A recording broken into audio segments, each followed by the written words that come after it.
Hello, welcome back to Desperate Living, and I feel I should probably kick off with a bit of an apology. A rare occurrence, so make the most of it. Obviously, when I posted the video announcing the rebooting of this channel, I rather foolishly said that there will be no problem in doing 2 or 3 videos a week across the assorted Desperate Living channels. This one, The Overlooked Hotel, Desperate Living Music. Clearly, it's already been 8 days since I put the last post up on this channel. You might be wondering why. I hadn't really factored in things like, well, real life, actual paying work, all those kind of things, which have got in the way a little bit in the last week. I'm not complaining about having some paying work, believe me. Though, of course, if all the viewers of this video were to chip in just a small amount through Buy Me a Coffee or Patreon, then I probably wouldn't be forced into such humiliating circumstances, but that's a different issue. Anyway, no further promises on frequency other than expect something weekly-ish. And, you know, if you get more, that's great. If you get less, then, I don't know, complain to your MP or something. Anyway, now that's out of the way, let's get on with today's video, where I'm going to look at a handful of new releases, newish releases again, from 88 films. I have 3 here, and let's kick off with Cannibal Man. Cannibal Man is a great film. Obviously, I should, as ever, just point out the fact that I do have an audio commentary on this particular release. But I wouldn't have done an audio commentary for Cannibal Man if I didn't think that it was a really interesting movie. Spanish film by Eloy de la Inglesia, made in 1972. One of the weirdest films to have ever become a video nasty, entirely down to its title, I suppose, maybe to the original VHS cover as well. Though that in Britain wasn't particularly gory, has to be said. I think it's entirely because anything with the word cannibal in the title was being scooped up, and for some reason this one just ended up on the list. It does open with some scenes of animal slaughter, and it's possible that nobody really made it beyond that point before they decided that yes, this was an absolutely obscene film. It's also a film with a very homoerotic subtext. Probably not even subtext, I think the text is pretty upfront. And so I imagine that in 1982, 83, 84, that's the kind of thing that politicians, the police, the tabloids, everybody else would thoroughly disapprove of. Despite what you may have been told about this film, there is actually some element of cannibalism in it, but it's very mild, very minor. It's more a suggestion than anything else. It's not on the same level as Cannibal Holocaust, things like that. Rather, this is a study of a man whose life quickly falls apart, almost comically, because he commits a murder that he's forced into. Essentially, you could argue that it's self-defense, and that leads to another, and then that leads to another, and that leads to another. The original Spanish title of this film translates as The Week of the Killer, The Week of the Murderer, and that's far more sensible as a title than Cannibal Man, or indeed The Apartment on the 13th Floor, which is what the film was originally released in the US as.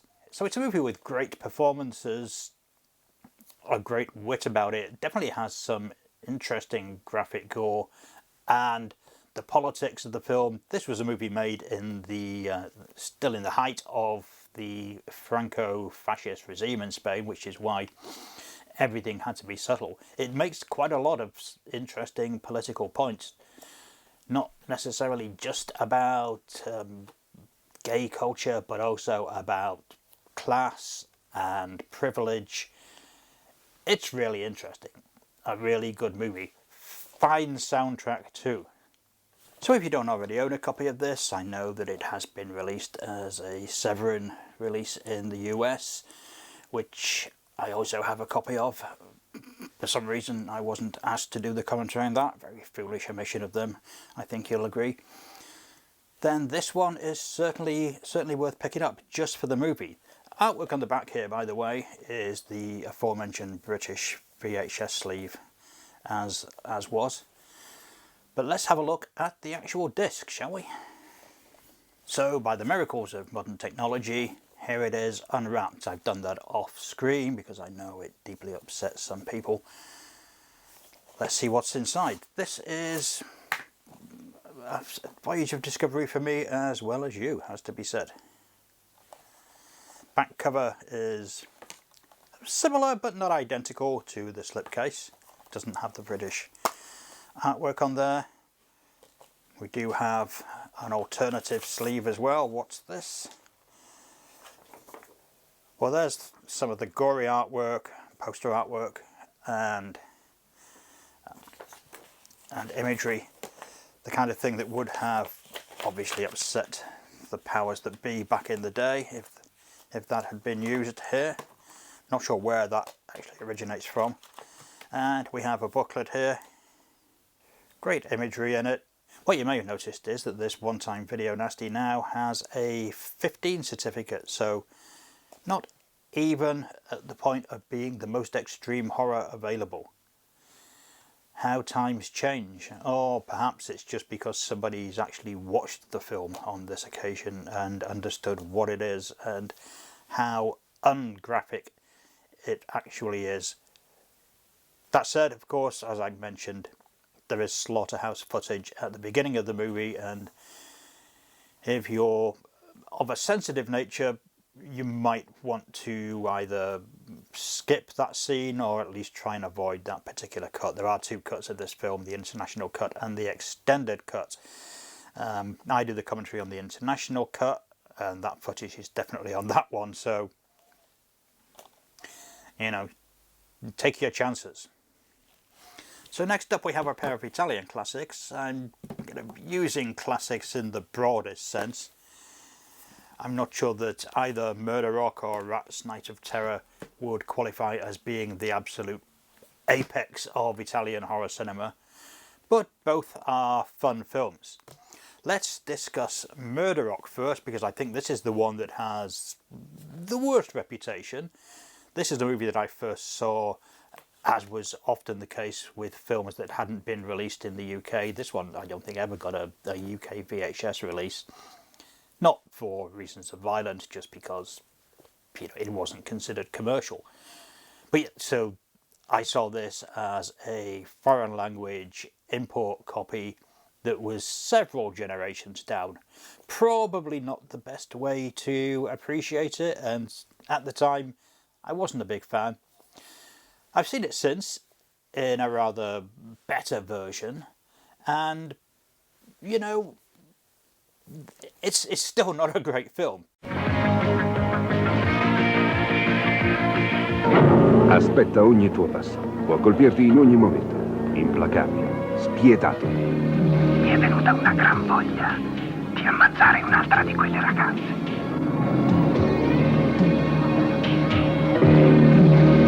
Per la prima volta in televisione, Murderrock uccide a passo di danza. Domani alle 20:30 su Italia 7. But it's kind of fun. It's all over the place. Directed by Lucio Fulci in what we might call his fallow years after the classic era of the early 80s, when he was kind of having health problems, having struggles to actually get films made, and so was producing and directing all manner of movies. I mean, there's The Devil's Honey, which is a kind of weird slice of Euro erotica. Again, quite fun in its own way, but not perhaps what you would be expecting from Fulci. There's this movie, which combines rock music, disco, aerobics. It's it's a curio, but it's an interesting late era giallo as well. I think that a lot of those films, and we can look at stuff like Nothing Underneath, for instance, Too Beautiful to Die, quite a few of those others that were sort of dismissed at the time by Italian horror fans because I think they didn't fit into what the fans wanted at that stage. People had expected gore, they'd expected huge amounts of style, but it was a very 70s style, I think. So these kind of 80s films, even though a lot of them are based entirely around visual coolness, when I say coolness, I mean actually just trying to be of the time, of the era. I mean, yeah, this is kind of post Flashdance, post Fame. So in that whole world of dance movies and the whole kind of aerobics boom. So it's not surprising that Fulci would make a movie of this kind. It's obviously not necessarily his comfort zone. I think that he found a certain style with the grittier giallos and with his kind of gothics and his ultra gory movies. But equally, you know, I'll go out on a limb and say that I think this is maybe a better film, a more acceptable film than The New York Ripper. I know that's not going to be a popular opinion, but I've never been a fan of The New York Ripper. I think it's actually quite a bad film as well as a very mean-spirited film. And this is, it's certainly very watchable and entertaining. It's got an interesting score by Keith Emerson, not the person you would necessarily think of hiring to score a dance movie, but he was obviously at the peak of his Italian movie scoring career at this stage. Actually, I don't know if he had a real big Italian movie scoring career, but obviously he'd done Inferno, and he was doing a few other movies. So Murderrock is certainly something to pick up, and this new edition, it's newish, is another UHD release in the Italian collection from '88 that are always really impressively put together. And obviously I'm going to go out on a limb. As you can see, it's still shrink wrapped at this stage, so I haven't had a look at this particular copy, but on the basis of the other 88 movies that have been in this collection, yeah, I'll go out on a limb and say that this will look better than it's ever looked before. And if you've been dismissive of the movie, maybe time to give it another go. Let's unwrap. So here we are.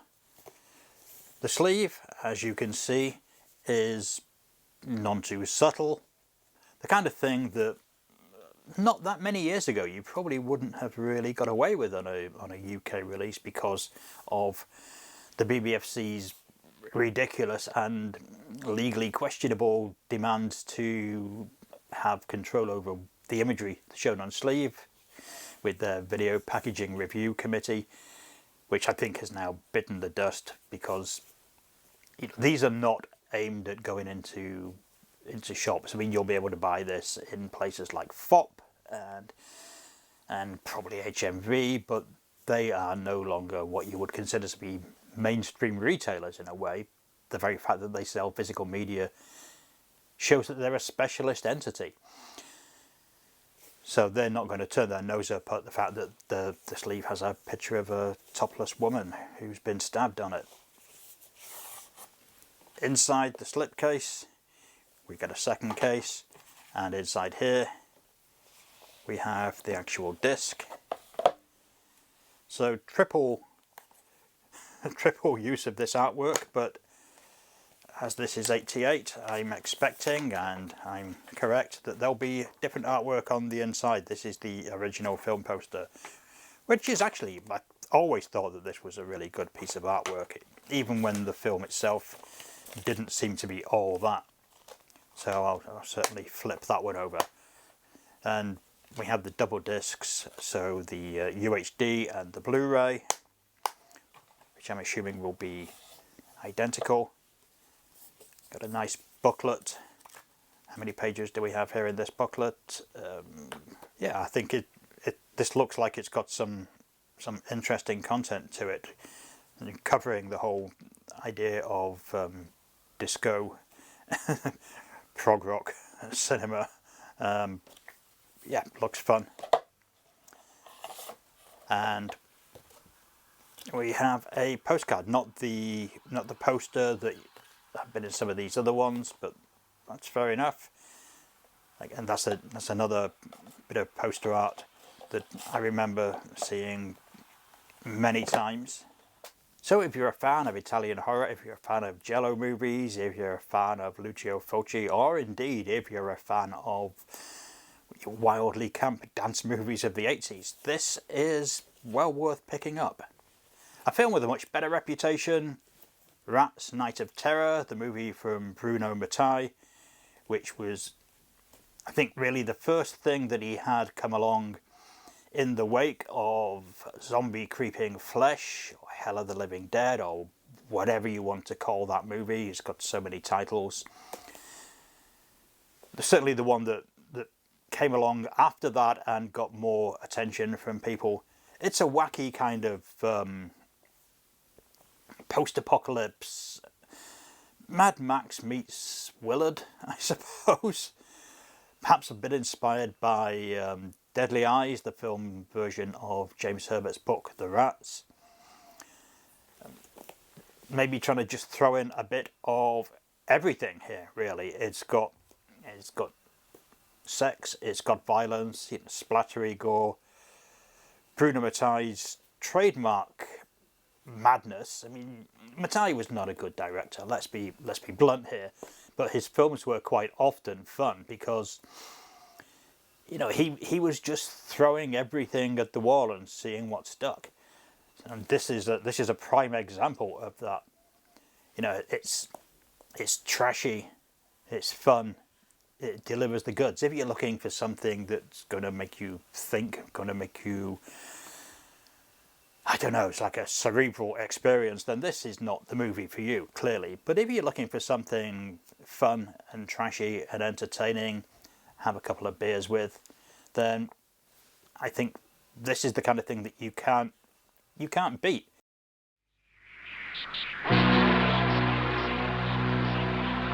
Rats. What do they want from us? Rats. Why are they man's enemy? Rats. They are watching and waiting.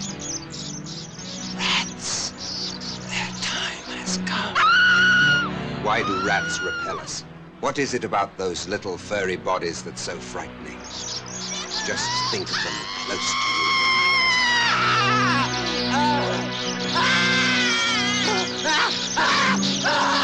They're here.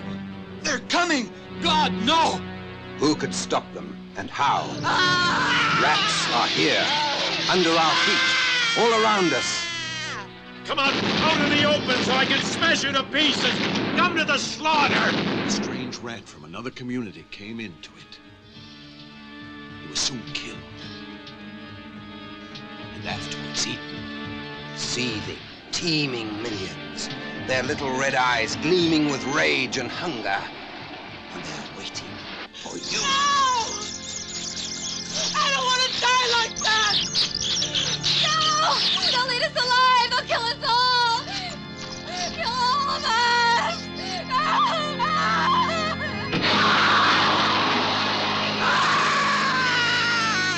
For the last time, I'm warning you. Drop the guns, Kurt. Go on.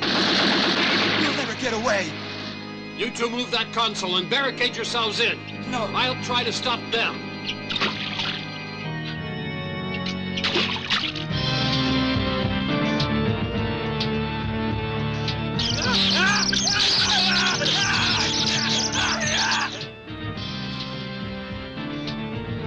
Rats, they're waiting for you. Tonight, because this is your night of terror. Here come the rats. It's not as much fun as Zombie Creeping Flesh, which I do think is one of the most entertainingly trashy Italian films of the early 1980s. You know, it's like a kind of low-rent version of Lucio Fulci's Zombie Flesh Eaters. Obviously not as good as that, but yeah, you know, it's and this is of the same ilk.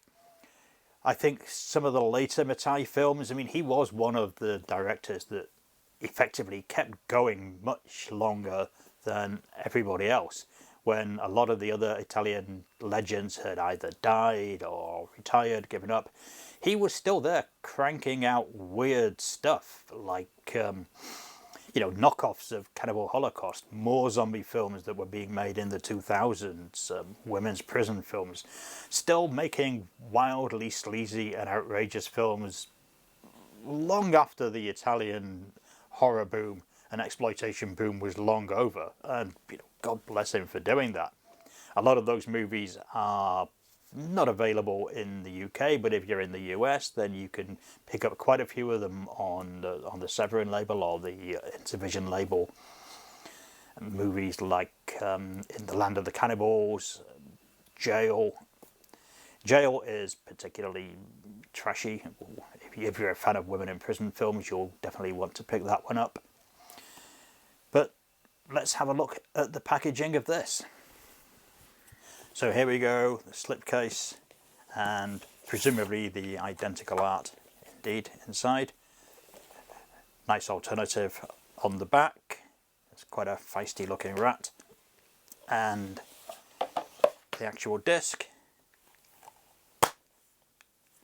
Once again, 2 discs, Blu-ray and the UHD, and the alternative sleeve. Ah yes, that's the cover that I recall from back in the day.